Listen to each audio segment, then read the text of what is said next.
دیپلماتین خواج سودانی و گراندن دیگل بردوامی شر کمالک چکدار دیگل هیزین حکمتی. وزیر برابانی ترکیه دبیجا او دیگل هفبرین خوین روسیا، ایران و سوریا لموسکو کم ببا جبو باشکرنا تیکلین انکره و شامی. و پشتی ارتهج مالباتکا کوبانی پنابر لباجار سامسور ترکیه جبو دبار جیانی لبرخواد ده.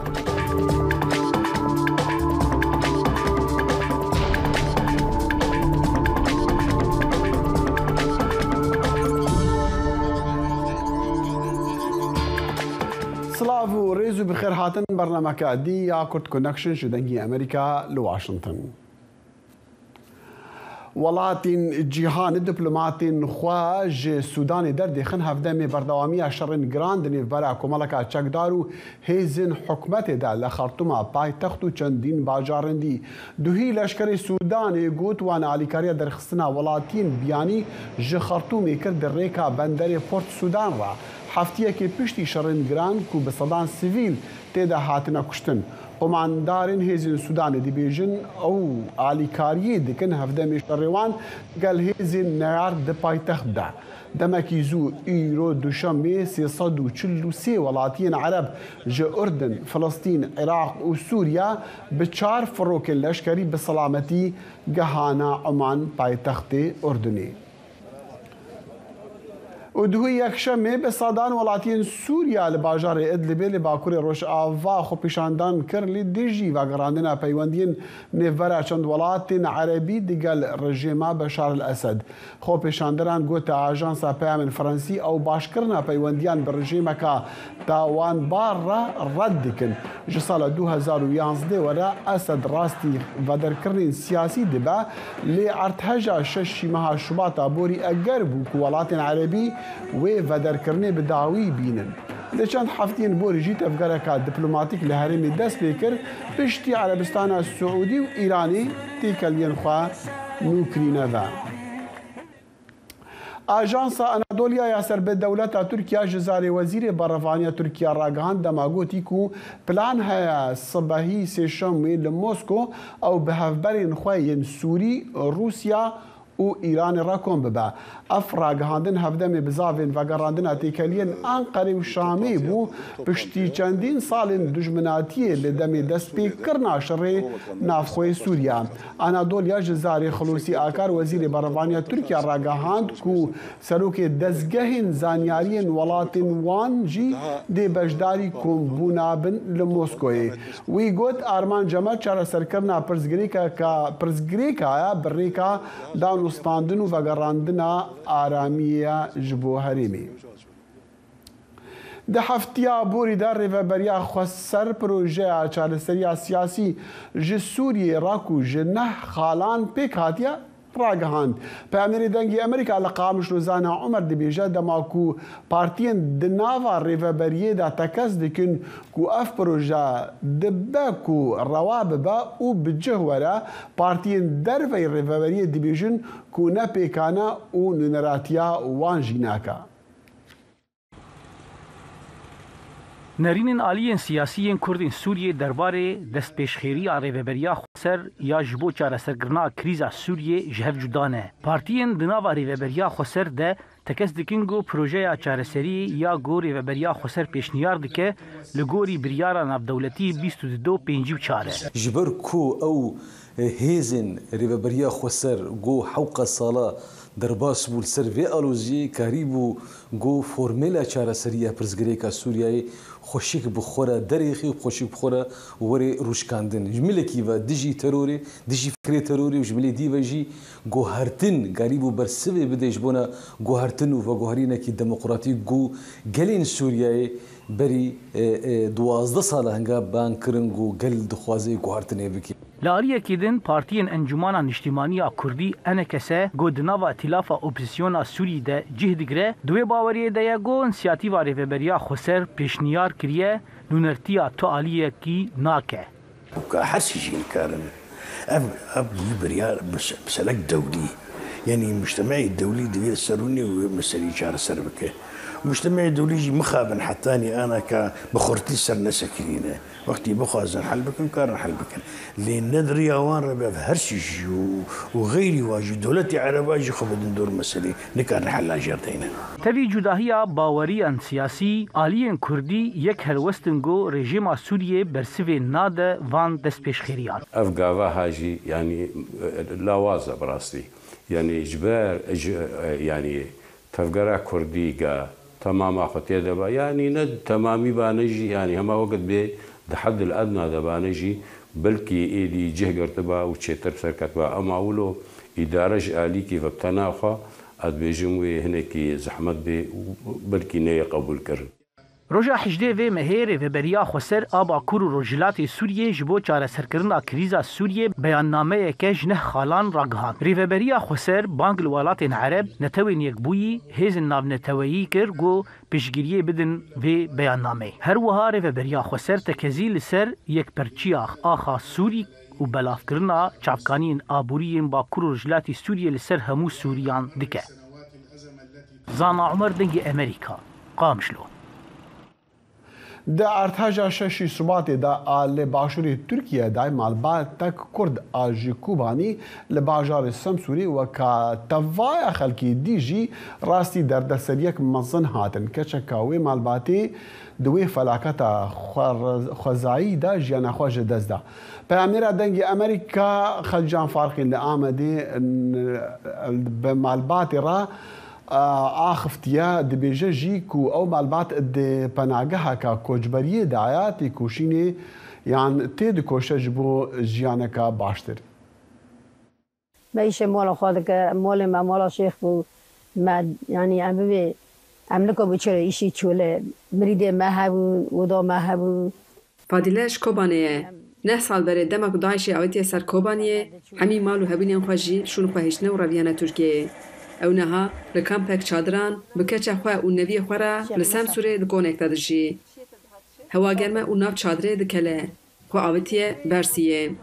نه سالن لسم سوره بمالباتی دجین لیمال وان جید ارده جیده حرفی.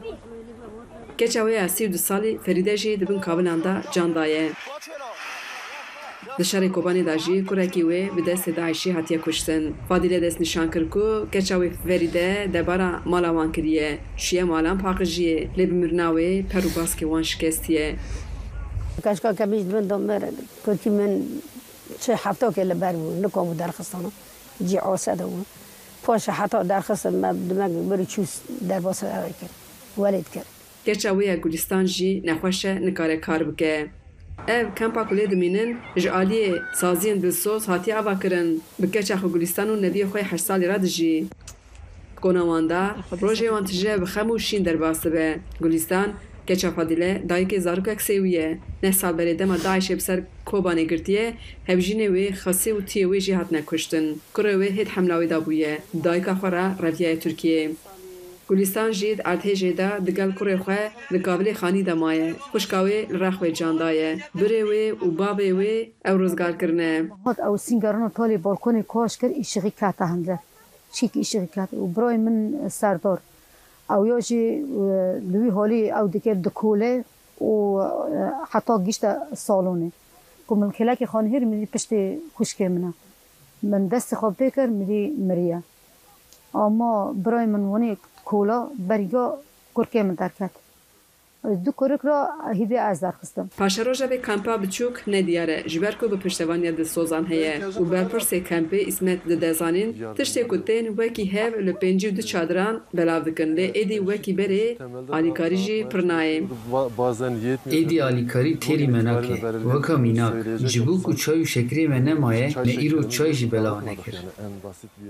فادیله گلستان به چارنه. لسان سوره نه کارمایه نه جیانک ساس کری. دبیجن هاوین چادر وی گرم ببه گر کنتینرک دست آن بکوه اوی پرکه خوش ببن سریل نتوین یک بویدانه لین زانن کینگی و کی جانسال و دور وره سروانجی جبو کد کاربن در باس اروپایی ببن تمام چرا اندکم میدونه یاش لبو من نخواشم نکم بکم او کاش که میجی ایشی موله دکه هیچور کو رو دادی که داره در با یعنی رو دادی که گیج دوید که نکنه اشتیشی بکه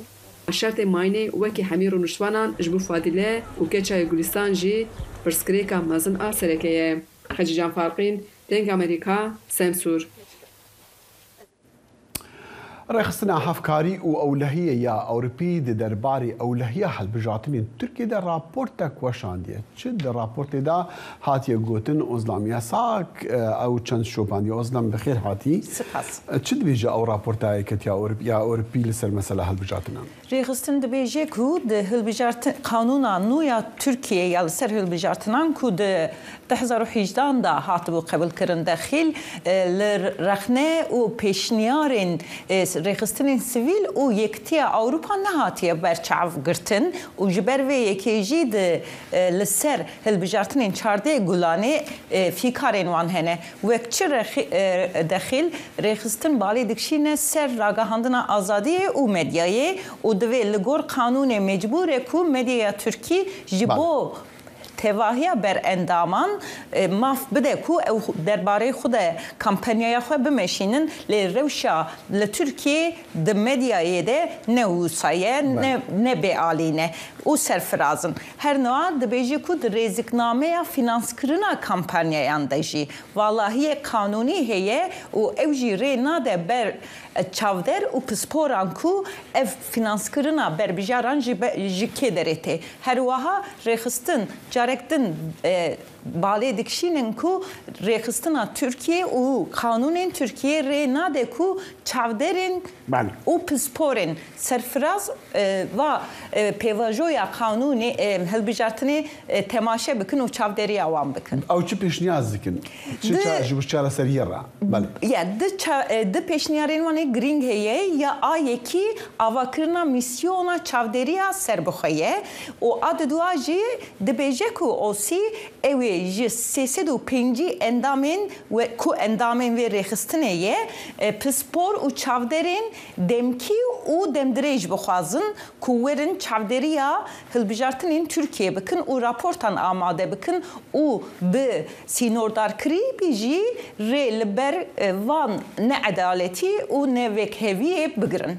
أصلاً أزام تقال كي مثلا رابرسيان تابجي الحكومارية دشوبيني وتقال كي حاجة ديكي شان روجنا بحث ديكنجي تم نزيكي هافن دوس نامزات أردوغان وكمال كجدار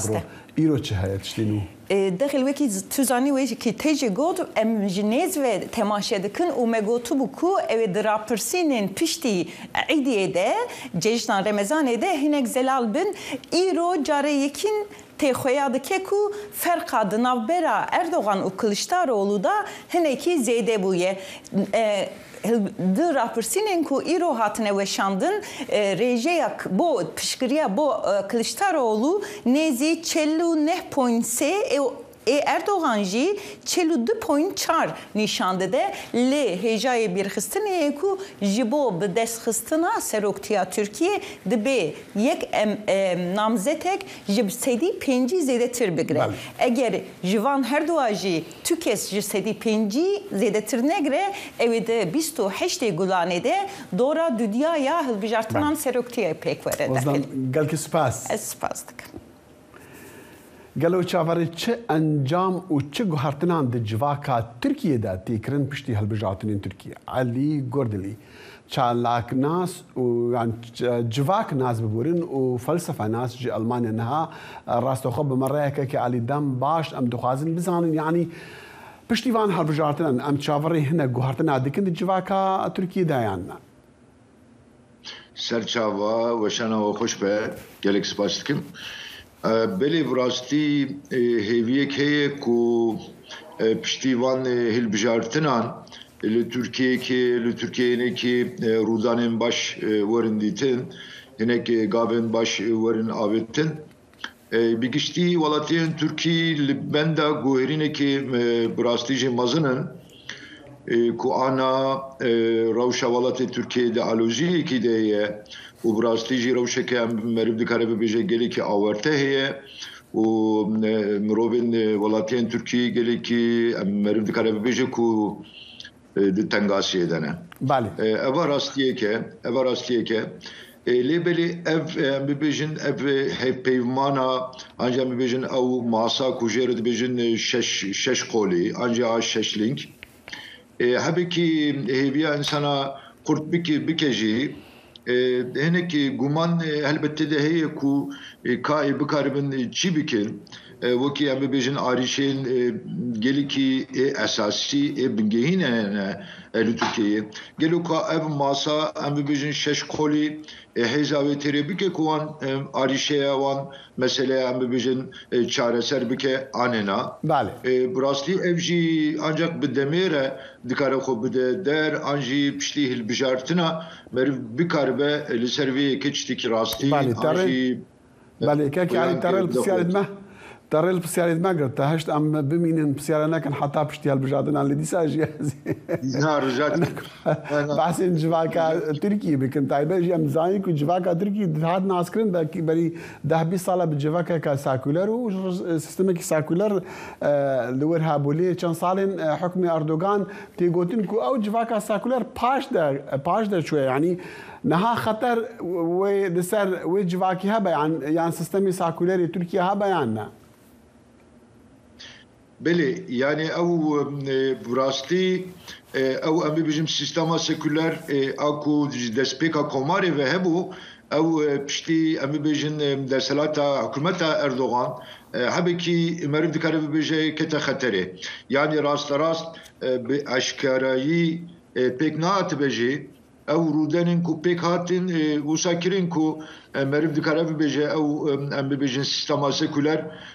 hebekî di xeterê de bû û hina jî ew xeterî berdewam e ji xwe berê her dihat gotin ku yek netew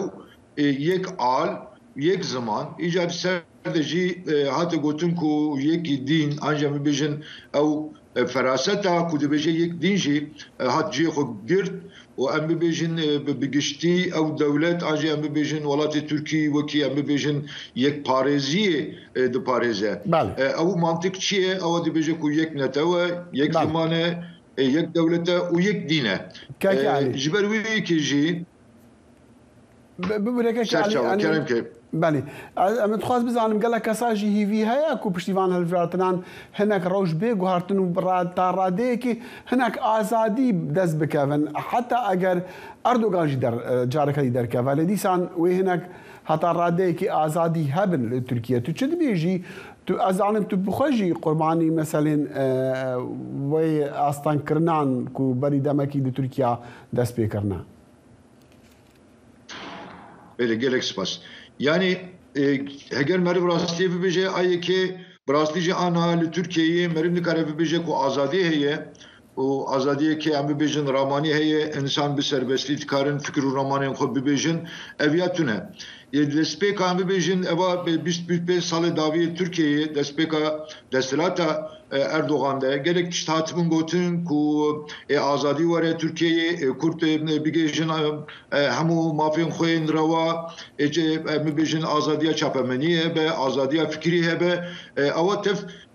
di roja îro em dibînin ku puç derketine yani eva puçin helbetê vê ku piştî hilbijartina hinek tiştên baş rû bidin lêbelê ewa dîsa jî meriv çawa bibêje hebekî em dûdinin ji ber ku dizanin partiya em bibêjin HDP jî li ber girtinê ye û ji bo hilbijartina partiyekî nû hata avakirin Amûna dizanin kekî alî dixwaz ez bipirsim Erdogan salet yekî ku hatî gotî hilbijartinan xwe weka musulmanekî liberal dida naskirin Kurda bawerî pê anî niha Kurda bawerî pê heye yan ne na baweriya min êdî baweriya Kurda qet bi Erdogan nemaye ji ber ku Erdoganê ku Diyarbekir got ev der Kurdistan e gerek em fêrî gotina Kurdistanê bibin piştî 20 sale vegeriya got mesele kama Kurda tune Kurd de ev zaroka çetkin em nikarin bigêjin wan nüfusa Kurda ji a Tirka derbas dibe roja îro ev Erdoganê ku beriya 20 sala li Diyarbekir em bibêjin li tevahîya Kurdistanê digeriya û digo em mesela Kurda safî bikin ev Erdogan sadî sed gotina xwe poşman bû û îro qet ne li gel çareseriya em bibêjin arîşeya Kurda a li Tirkiyeyê Bale Birêz Alî ji ber wê jî baweriya Kurdan li gor dîtin em baweriya Kurdan jî pê nemaye وقت ماشي نما او عليوي اسلامي جي كو هيك كل اغو بيبه جريد دا او جي وكي امي بيجن كاموفلي كي بو وكي خو بشار علي دم بتر رينادا ما علي غوردلي تشال جواك ناس و فلسفه ناس جي المانيا بمره وقال كي سباس خوش سرچاوي من وشانا خوش به گلک سپاس دەنگی ئەمریکا سەرچاوەی متمانە پێکراوی هەواڵ و زانیاری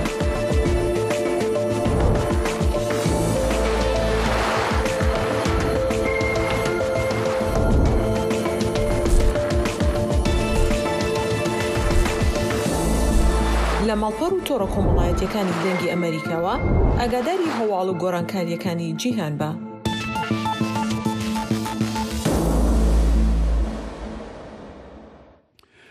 ایرو دوشنبه ران دسانتس فرماندار ولایت فلوریدا راگهاند کو او نکاندید بو دما مجاره هلبجارتنا سروکاتیا امریکا لسال 2024 هاتی بحث کرن بری کومبوناوی دیگر سروکوزیر ژاپنی فومیو کیشیدا لە تۆکیۆ سەردانا دیسانتۆس بۆ ژاپۆنی بەشێکی سەردانا بازرگانیە فەرمیە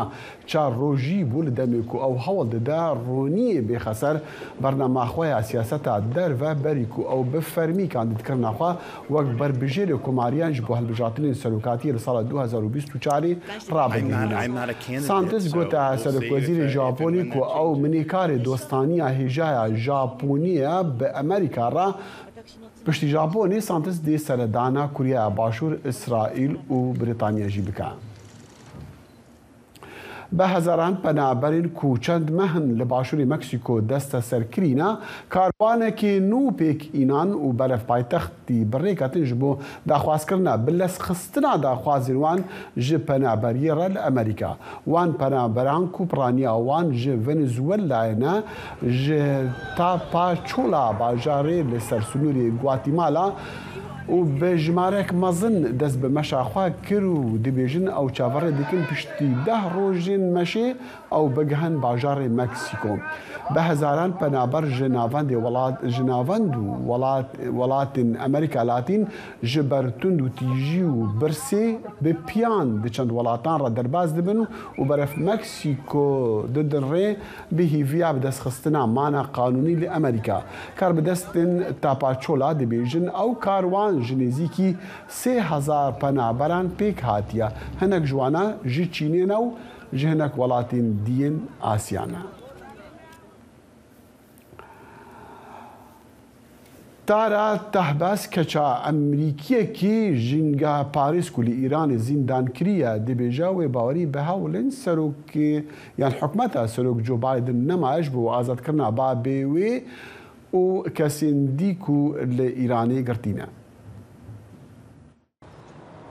کچی ژینگە پارێزێک ئەوەی لەلایەنی ئێرانەوە زیندانی کراوە ڕۆژی شەممە 22 مانگی 4 گوتی ئەو متمانەی بە هەوڵەکانی جۆ بایدنی سەرۆکی ئەمریکا بۆ ئازادکردنی باوکی نەماوە. من ناوم تارا تەهبازە و کچی موراد تەهبازم ئەوەی لە مانگیەکی ساڵی 2008ەوە بە ناڕەوایانە لە ئێران دەست بەسەر کراوە. موراد تەهباز ئەمریکایەکی بەڕەچەڵک ئێرانیە و خاوەنی ڕەگەزنامەی بەریتانیشە دوای ئەوەی بە تاوانی سیخوڕیکردن سزادرا ناوبرا و 5 ساڵی لە سزای 10 ساڵ زیندانی بەسەر بردووە. پێم وایە بە درێژایی 27 مانگی ڕابردوو لەو کاتەوەی سەرۆک بایدن دەست بەکار بووە و بەردەوام پێت بڵێت کە ئازیزانمان لە پێشینەی کارەکانمانن. دواتر هەر قسەی بێکردار بێت ئەوە سەختە هیچی وایەکت بمێنێت. موراد تەهباز لە مانگی 3 ساڵی 2022 بۆ ماوەیەکی کورد بە تاگێکی ئەلکترۆنی لە پای بەسترا بوو بۆ بەندکردنی لە ماڵەوە ئازادکرا لەو دەمەی 2 هاوڵاتی دیکەی خاوەند و ڕەگەزنامە ڕێگەی دەرچوونیان لە ئێران پێدرا لەوانە نازەنین زاغەری و ڕادکلیف بوو. یەکەم هەنگاو بۆ پیشاندانی ئەوەی کە ئەوان سەرچۆپی بایەخەکانن ئەوەیە کە ماوەی دەخولک بدرێتە خێزانەکانمان هەتا بایدن ببینن. پێم وایە ئەوە داوایەکی زۆر نییە. لە مانگی حەودا لە زاری پارێزەرەکەیەوە دەگەڕێتەوە کە گوتبووی موراد تەهباز ئازادکردنی بە کەفالەت پێدرا بوو بەڵام تارا ڕایگەیان ئێستا باوکی گەڕێنراوەتەوە بۆ زیندان. دەزانن ئەو 6 ساڵە لەوەیە تەمەنی 67 ساڵە و مێژووی توشبوونی بە شێرپەنجە هەیە. چەندین دۆخی ئاڵۆزی تەندروستی دووبارەبووەی هەبوو کە بووەتە هۆکاری خەواندنی لە نەخۆشخانە. تانا تەهباز گوتی خێزانەکەی و هەروەها کەسوکاری دوو زیندانی دیکەی ئەمریکایی لە ئێران هیوادارن بایدن کاتێکیان پێ بدات بۆ ئەوەی چیرۆک و بەسەرهاتەکەیان بۆ سەرۆک بایدن ڕوون بکەنەوە لە کۆبوونەوەیەکدا لە واشنگتن کە بڕیارە لە مانگی داهاتوودا بەڕێوە بچێت. ئەوان بەردەوام مەسەلەکەیان بە سیاسەتەوە دەبەسرێتەوە. بەڕاستی پێویستە ئەو دوانە جیا بکەینەوە. وەک ئاماژەم پێکرد ئەمە پرسێکی مرۆیی و پێویستە بەو شێوەیە مامەڵەی لەگەڵدا بکرێت. تارا کچی موراد تەهباز دەڵێت باوکی ئێستا تەمەنی 67 ساڵانە و تووشی شێرپەنجەی پرۆستات بووە و دەشڵێت باوکی لە زینداندا 3 جار تووشی کۆڤید بووە. موراد تەهبازی باوکم ڕۆژانە دەتوانێت بۆ دەخولەک بە تەلەفۆن قسەم لەگەڵدا بکات و چاودێری دەکرێت. بەڵام هەر خۆشەکە گوێبیسی دەنگی باوکم دەبم. ئەمریکا داوای لە ئێران کردووە موراد تەهباز و دوو هاوڵاتی دیکەی ئێرانی ئازاد بکات کە بریتین لە عیماد شەرگی و سیماک نەمازی ئەوانەی بە تۆمەتەکانی سیخوڕیکردن لە ئێران زیندانی کراون. ئەو تۆمەتانی واشنگتن دەڵێت بێ بنەمان. سمکۆ عەزیز، دەنگی ئەمریکا. ڕۆژنامەنووسانی هەرێمی کوردستان نیگەرانن لە کاتی دەستگیرکردنیاندا بە یاسای کاری ڕۆژنەمەوانی دادگای ناکرێن. بەشێک لە ڕۆژنەمەنووسان دەڵێن دەسەڵاتی سیاسی کاریگەری ڕاستەخۆی لەسەر دەستگیرکردن و دادگایکردن و کردنەوەی دۆسێ دژی ڕۆژنەمەنووسانیان هەیە. پارێزەرێکیش بە پەیامەری دەنگی ئەمریکا لە هەڵەبجە فەرحان هەورەمانی دەڵێتن ئەو پارێزبەندەی بۆ ڕۆژنەمەنووسان دانراوە لاوازە و جگە لە یاسای کاری ڕۆژنەمەنووسی یان ڕۆژنەمەوانی نابێت ڕۆژنەمەنووسان بە هیچ یاسایەکی تر دادگایی بکرێن. ڕۆژنامەنووسانی هەرێمی کوردستان نیگەرانن لەوەی لە کاتی دەستگیرکردنیاندا و لە دادگاکاندا وە خۆیان دەڵێن بە یاسای کاری ڕۆژنامەوانی مامەڵەیان لەگەڵدا ناکرێت و لەبری ئەوە بە یاسای سزادانی عراقی و خراپ بەکارهێنانی ئامێرەکانی پەیوەندی دادگایی دەکرێن. ئەوەی مامەڵی پێ ناکرێت لەگەڵ ڕۆژنامەنووسانە یاساکاری ڕۆژنامەنووسی ژمارە 35 ساڵ 2007. ئێستا ڕۆژنامەنووسان زیاتر بە یاسای خراپ بەکارهێنانی ئامێرەکانی پەیوەندی مامەڵیان لەگەڵاکرێ لەگەڵ یاسای سزادانی عراقی کاتی خۆی. بە تێبینی ئەوەی بیرمان نەچێ لە ساڵی 2007 کە یاسای کاری ڕۆژنامەنووسی دەرچوو لە کۆتا مادەیە ئەڵێ کار بە هیچ یاسا و ڕێنماییەک ناکرێت پێچەوانی حکومەکانی ئەم یاسایە بن. سەندیکای ڕۆژنامەنووسانی کوردستان دەڵێن ئەم گرفتەیان گەیاندووەتە فیدراسیۆنی ڕۆژنامەنووسانی نێودەوڵەتی و هەندێک جار ئاگدار ناکرێنەوە کە ڕۆژنامەنووس دەستگیر دەکرێت. ئێمە وەگلخی هەڵەبجە و نیگەرانیمان گەیاندوێتە فیدراسیۆن ڕۆژنامەنووسانی نێودەوڵەتی. ینی ئەمە نیگەرانی تەنها ئێمە نییە، سەرجەم ڕۆژنامەنووسانە، ینی لە شار و شارژەکانی هەرێمی کوردستانە زۆر ڕۆژنامەنووس گیراوە، ینی بەدەل لە یاساکانی ڕۆژنامەگەری کوردی ڕۆژنامەنووسینی کوردی سکاینی لەگەڵا کراوە، لێکۆڵینەوەی لەگەڵا کراوە. ڕۆژنامەنووسێک دەڵێ دەسەڵاتی سیاسی لە هەرێمی کوردستان ڕۆڵی هەیە لە یەکلاکردنەوەی دۆسی ڕۆژنامەنووسان لە دادگاکاندا و پێویستە دادگاکان سربەخۆ بن. لە کوردستانی ئێمە کوبە باشووری کوردستان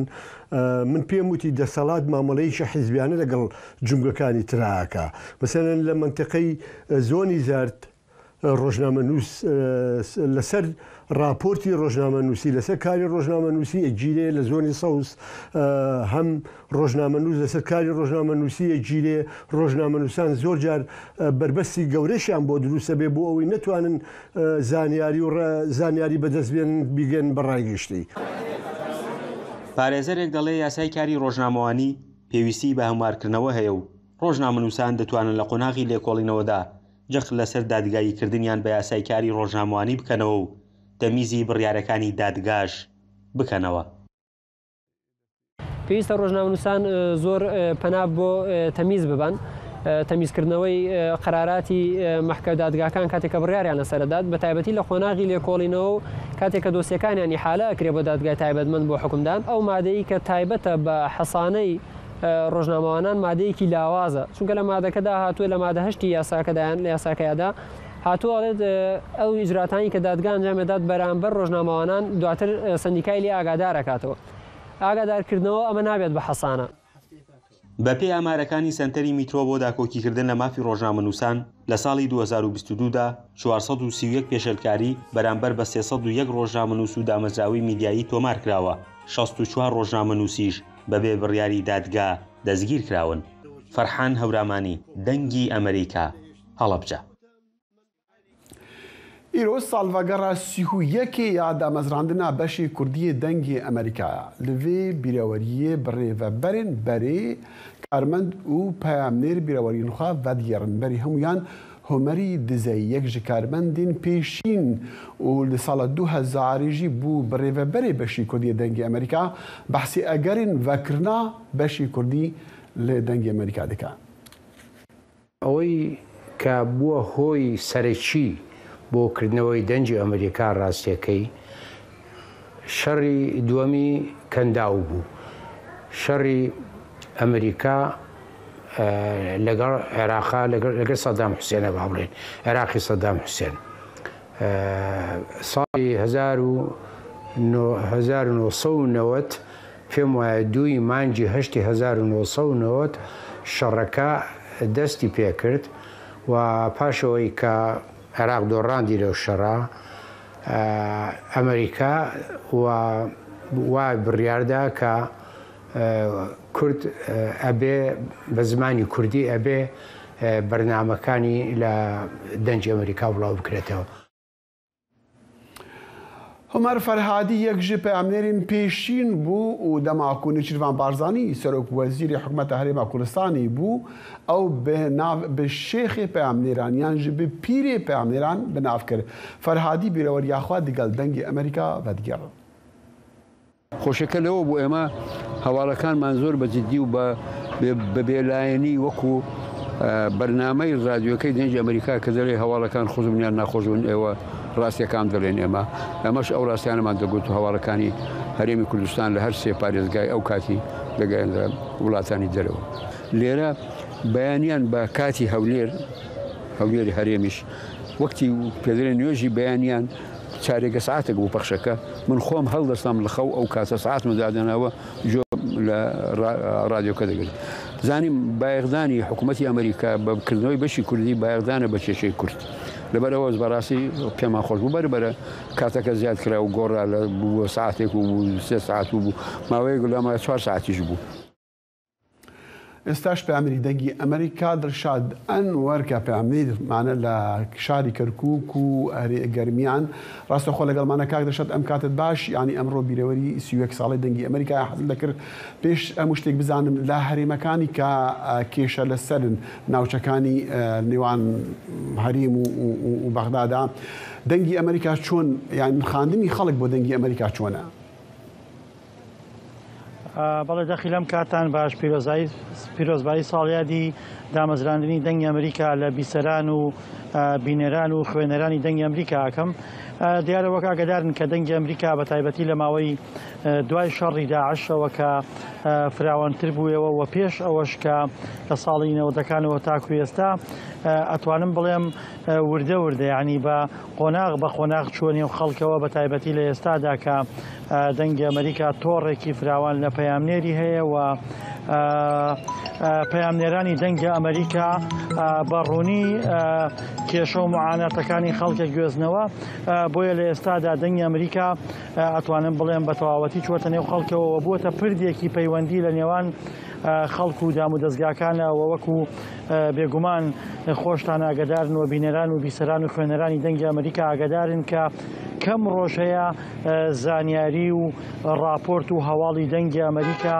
لەلایەن ماڵپەڕ و سایت و دام و دەستگا و سۆشیال میدیاوە نەگوێزرێتەوە و وەکو دەستگایەکی معتەبەر زانیاریەکانی پشتی پێ نەبەسرێت بووە لە ئێستادا ئەکرێ بڵێن دەنگی ئەمریکا بووەتە کەناڵێکی میدیایی پڕ لە میزداقیەت لای خوێنەران و بینەران و بیسەرانی کورد. باشە بۆ خۆت کاک دڵشاد کە پەیامنێرێکی چەندین ساڵە بۆ بەشی کوردی دەنگی ئەمریکا کارەکە یعنی دەمویست تەقیمی تۆ بزانم یان بۆ خۆت کارکردن لەم دەستگایە چی دەگەینێ؟ بێگومان دەخیل من ماوەی تقریبان 8 ساڵ و نیوە لە دەنگی ئەمریکام ئەتوانم بڵێم بەو پەڕی ئاسوودەیی و ئیشەکەم بەو پێی کە یعنی زۆر ئازادانە و زۆر بێ ئەوەی کە هیچ عاز بێ ئەوەی کە لایەنداری بێ ئەوەی کە هیچ ئینتیما و با بڵێن بیرروباوەڕێکی سیاسی زاڵ بێت بەسەر ئێمەدا و ئەتوانم بڵێم تەنها داواکاری دەنگی ئەمریکا لە ئێمە لە ماوەی کارکردنمانە ئەوە بووە کە بە شێوەیەکی پیشەیانە و دوور لە لایەنگیری و بتوانین لە کاتی راپۆرت و گواستنەوەی زانیاریەکاندا هەموو لایەنەکان بە باڵانسەوە وەربگرین. ئەمە یەکێکە لەو بنەمایانەی کە دەنگی ئەمریکا کاری لەسەر کردووە کە بۆ ئێمە مای خۆشحاڵیەوە ئەوەش کە مای خۆشحاڵیەکە سەرجەم لایەنەکان و دەنگ و ڕەنگە جیاوازەکان تێگەیشتون لەوەی کە دەنگی ئەمریکا میدیایەکی فەرمی پرۆفشناڵی بێلایەنە بۆیە بە بێ جیاوازی دەنگ و ڕنگ و ئایدیا جیاوازەکان قسە بۆ دەنگی ئەمریکاکەن و ڕاکانیان لە ڕێگەی دەنگی ئەمریکاوە دەخەنێ ڕوو. کاک دڵشاد زۆر سوپاس بۆ ئەوەی کە تۆ کار لەگەڵ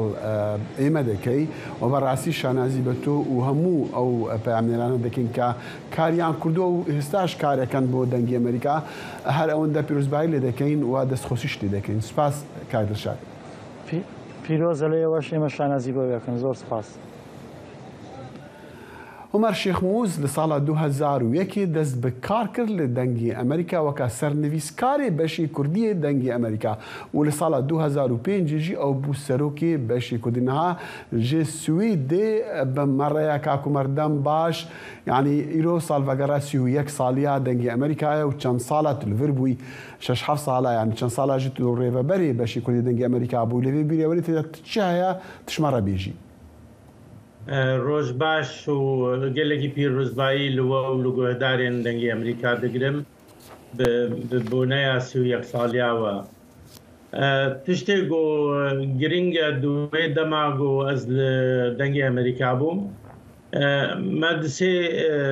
دەستکەفتێن مەزن بەدەستانین یەک جوان ئەو بوو سەرویس سامە یان بەشێ کوردی خەلاتا زێرین وەرگرت یاددیاژ 1 ساعت بوو 4 ساعت دوورە مەداوا بەرنامە تەلەڤیزیۆنێ کرد ئەو ژی گەلێکی سەرکەوتنێکی مەزن بوو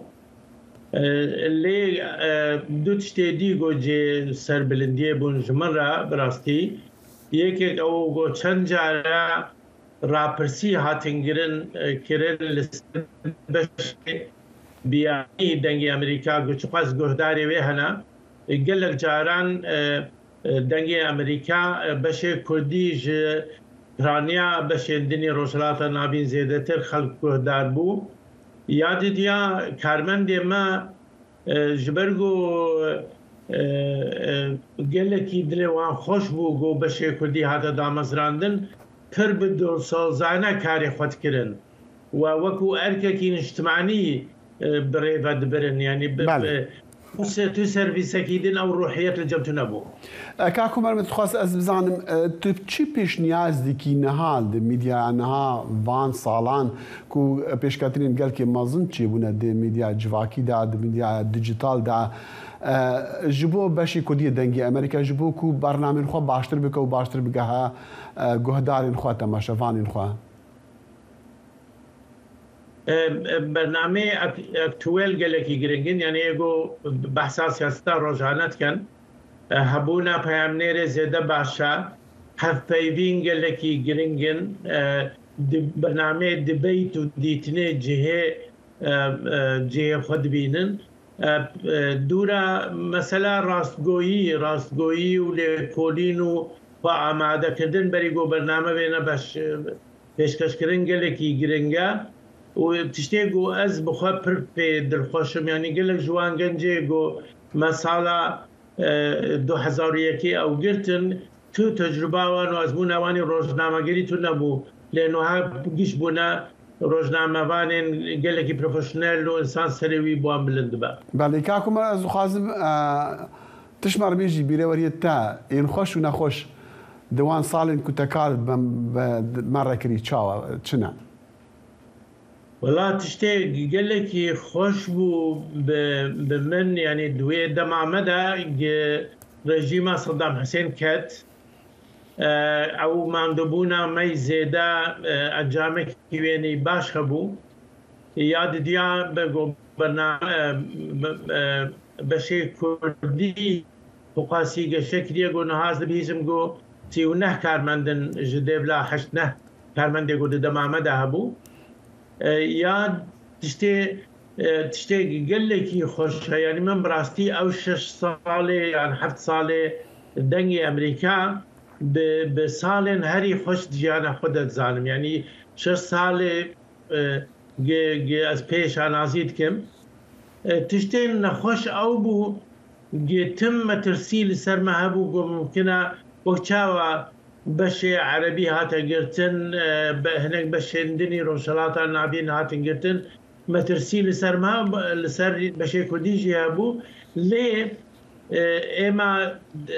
me dizanî wekû ambasador Peter Galbraith tim digot kes nikare we bigire ji ber goyê dengê Amerîka bi biryara senat bûye gerek bi biryara senat jî bêdagirtin hikûmet yani idare birayetî her serokmarek nayê بله که عمر گلک سپاس یعنی امجی بشانازی وان سالن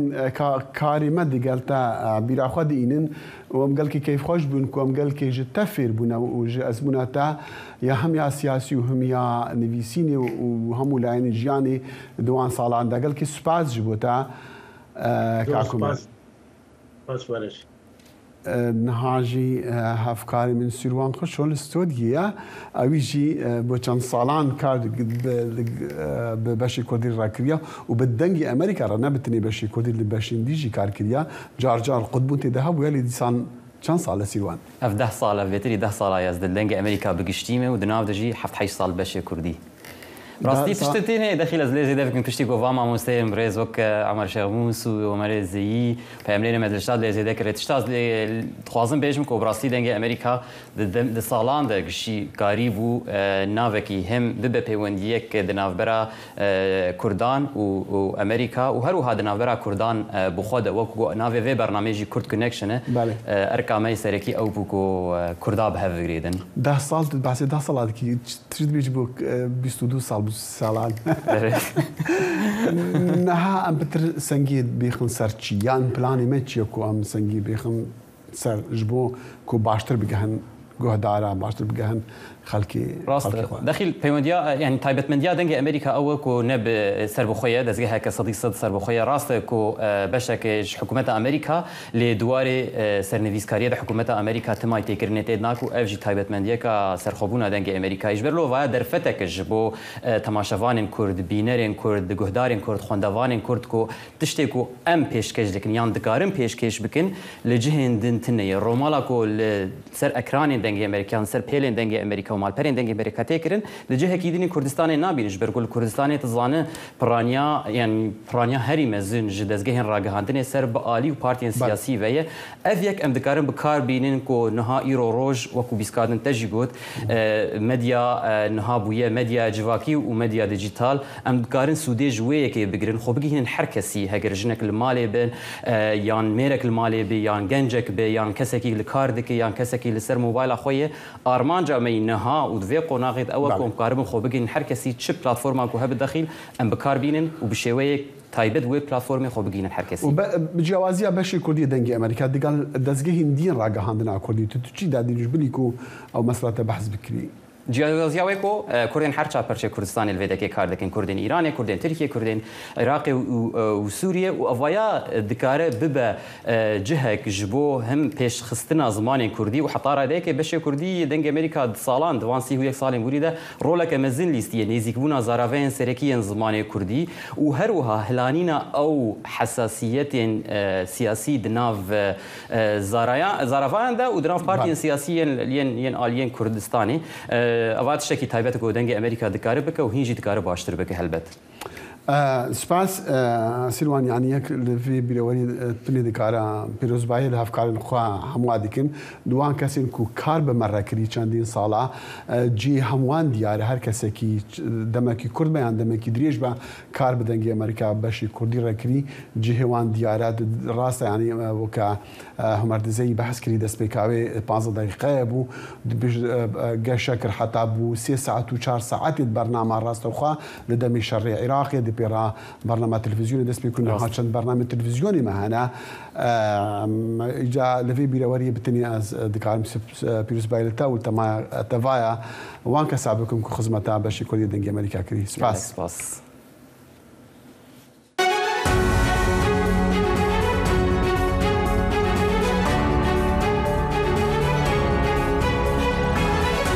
واشنطن برنامجی افتانه لبش کردی دنی امریکا و آماده و پیشکش دکره من بەڵێن ساڵح هەموو ڕۆژانێکی هەینی لەگەڵ پسپۆراندا تاوتوێی گەرموگورترین بابەتی ڕۆژ دەکەین لە پەیوەندی بە سیاسەتی دەرەوەی ئەمریکاوە لەگەڵمان بن.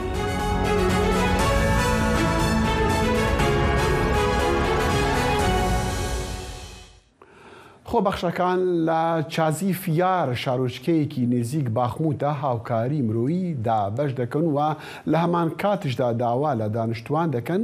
شارۆچکە چۆڵ بکەن بەڵام سەرەدای تۆبارانکردنیکی بەردەوام و بارودۆخی خراپی ژیانش هاوڵاتیانی سڤیلی ئەم شارەی ئوکرانیا فەرمانی چۆڵکردنی ماڵەکانیان ڕەت دەکەن. خۆبەخشەکان ڕۆژی شەمە هاتنە چاسیڤیار شارۆچکەیەکی نزیک بەخموت بۆ دابەشکردنی هاوکاری مرۆیی و ڕازیکردنی دانیشتوان بۆ ئەوەی ناوچەکە چۆڵ بکەن. لە بازاردا چێشخانەیەکی گەڕۆک هەیە سەربازەکان لەوێ دەخۆن هەرچیەک ما بێتەوە دەیدەن بە ئێمە بەم شێوەیە دەژین ئەگەر ئەوانیش وا تا چێشخانە گەڕۆکەکانیش بەجێ بهێڵین نازانین چی بکەین ئەو هاوکاریە مرۆیە بەس نییە ئەوە خواردنی قوتووە مرۆڤ شۆربای دەبێت ڕۆژانە 3 جار خواردن بخۆم چونکە ڕۆژانە 3 جار دەرمان دەخۆم. سەرڕای تۆباران و خراپی بارودۆخەکە دانیشتوانی شارۆچکەی ناوچەی دۆنسکی هێڵی پێشەوە ئامادە نەبوون ناوچەکانیان چۆڵ بکەن. من لە هیچ شتێک ناترسم ژیانی خۆم ژیاوم تەمەنم 7 ساڵە بەم نەخۆشیە بۆ کوێ بڕۆم ناچم بۆ هیچ شوێنێک هەرچەندە هاوڕێکانم بانکێشتم دەکەن دەڵێن وەرە بۆ ئەوێ وەرە بۆ لای ئێمە بۆ بڕۆم بۆ کوێ بڕۆ 5,000 هێرڤینیای ئۆکرانی تێدەچێت کە دەکاتە نزیکەی $135 لەکوێی بهێنم ئەمە کەمترین تێچوونە لە ئێستادا 5,000م لەکوێ دەست بکەوێت. ئەو کەسانەی کە هاتبوون بۆ وەرگرتنی یارمەتی مرۆیی لە سنتەری کۆمەڵایەتی خۆجەیی بڵاوکراوەکانیان خوێندەوە و گویان لە ئۆلێکساندەر دەگرت. ئەوان هەموو ژیانیان لێرە بەسەر بردووە کاتی خۆی هەموو ئەو مەنجەڵ و قاپ و قاچاغانەیان کڕیوە ئەمە هەموو ژیانی ئەوانە مڵک و ماڵی خۆیانە دەزانن جێهێشتن واتە لە دەستدانی هەموو شتێک ئەگەر هەڵگوتنە سەر شوقەکەیان مڵک و ماڵیان تاڵان دەکەن ئیتر دەبێت ژیانیان سەر لە نوێ دەست پێ بکەنەوە کاتێک تەمەنت هەڵ ئەکشێ زەحمەتە بتوانیت بۆیە ڕێگە بە خەڵک دەدەین ئەوەندە کەلوپەلەکانیان لەگەڵ خۆیاندا بهێنن کە لە ڤانەکەدا جێ ببێتەوە. هەرچەندە خۆبەخشەکان ڕێگەیان پێدان چەند کەلوپەلێک لەگەڵ خۆیاندا بهێنە ناوڤانەکەوە بەڵام کەس پێشنیازی چۆڵکردنی ناوچەکەی قبول نەکرد. ئەمە بەهۆی پروپاگەندەکانی رووسیاوەیە بە تەنها بۆ من قورسە خەڵک ڕازی بکەم بەوەی کە ئۆکرانیا بۆمبارانیان ناکات زۆر بەباشی پروپاگەندەکانی رووسیا مێشکی داگیر کردوون من ئەمە بە بەشێک لە پرۆسەکە دەزانم. پێشبینی دەکرێت سوپای ئۆکرانیا لە چەند هەفتە و مانگی داهاتوودا هێرشێکی پێچەوانە ئەنجام داد کە ئامانج لێی گرتنەوەی ئەو ناوچانەیە کە رووسیا داگیری کردوون تا دێت بارگرژیەکان بوونە تەمایی بارودۆخێکی ناهەموار بۆ هاوڵاتیانی ئۆکرانیا بەڵام بەنیازیش نین ناوچەکانی خۆیان بەجێ بهێڵن. ئاسۆ جەبار دەنگی ئەمریکا. پشتی دۆزەکە دادگەهێ بری دوهی یەکشەمێ بۆ جارەیەکێ گوێنث باڵترۆ لەسەر بەرگا سوور دەرباز دەبە ئەو گەهایە قۆناغە هەفتەم خەڵاتە فاشن لۆس ئەنجلسی پاڵترۆ دەگەل ژمارەکە دیە ئەکتەران تێ خەڵاتکردن خەڵاتێوێ بە ناوێ پاوەر هاوس براند بوو. ئەم دەزانن vê خانمی بەری دەمەکی دۆزەکە دادگەهێ هەبوو لێ ئەو دۆز بریان. میگەن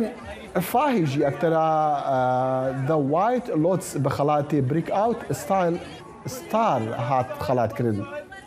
ئەف خانما جوانە ئەمریکی دەبێژە دەما ئەمرێ دەبەهشتی ساڵ ئەمزانم وی چاوە بەلێ باوەڕ دەکەم هەری جوان بمینە دەبێژە ئەزیڤەگەرم وان چرکە ساعتان و نێبیران ببینەک و دەمەکی گەلکی خۆش بوو ژوێڕە. ئەم ژمارەکە هوەرمەندن و بەشدارن و تێن خەڵاتکردن.